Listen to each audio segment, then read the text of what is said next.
ये कहानी आपको मनमदी चैनल की तरफ से पेश की जा रही है। चैनल को सब्सक्राइब और शेयर जरूर करें, आपका एहसान होगा। रात के पिछले पहर एक सुनसान स्टेशन पर पुरानी रेल रुक गई। चंद मुसाफिर सोते हुए, कोई ऊँघता हो। अचानक तेज सीटी की आवाज, फिर धमाका, लोगों की चीखें। जब मैं आंख खोली तो सामने खून में लथपथ एक बूढ़ा खड़ा था।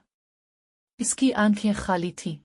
वो हाथ हिलाता हुआ बोला, यहाँ सब मर चुके हैं, तुम भी। मैंने चीख कर आंखें खोली। मैं अकेले डब्बे में था। बाहर अंधेरा। फिर स्टेशन बोर्ड पर लिखा था, यहाँ सानिहा 1947 में हुआ था। अब हर रात वो बूढ़ा मेरे ख्वाबों में आता है। डर से मेरा दिल जोर से धड़क रहा था। मैंने खिड़की से बाहर झांका तो धुंध में टूटे हुए डब्बों के मलबे नजर आए।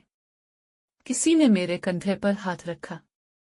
पीछे मुड़ा तो वही बूढ़ा खड़ा था, उसके चेहरे पर पुरस्कार मुस्कुराहट। तुम्हें याद नहीं? हम सब यहाँ इसी रात मर गए थे जब रेल पटरी से उतर गई थी। इस ने खून से लथपथ हाथ से मेरे कपड़े पकड़े। मैंने चीख कर अपने आप को झटका दिया।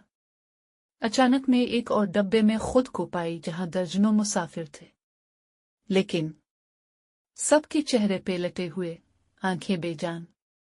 वो एक साथ बोले, तुम भी हमारे साथ हो। एक खौफनाक झटके के साथ रेल ट्रैक से उतरी। आखिरी लम्हे में अंधेरे में चमकती हुई सुर्ख आंखें नजर आईं।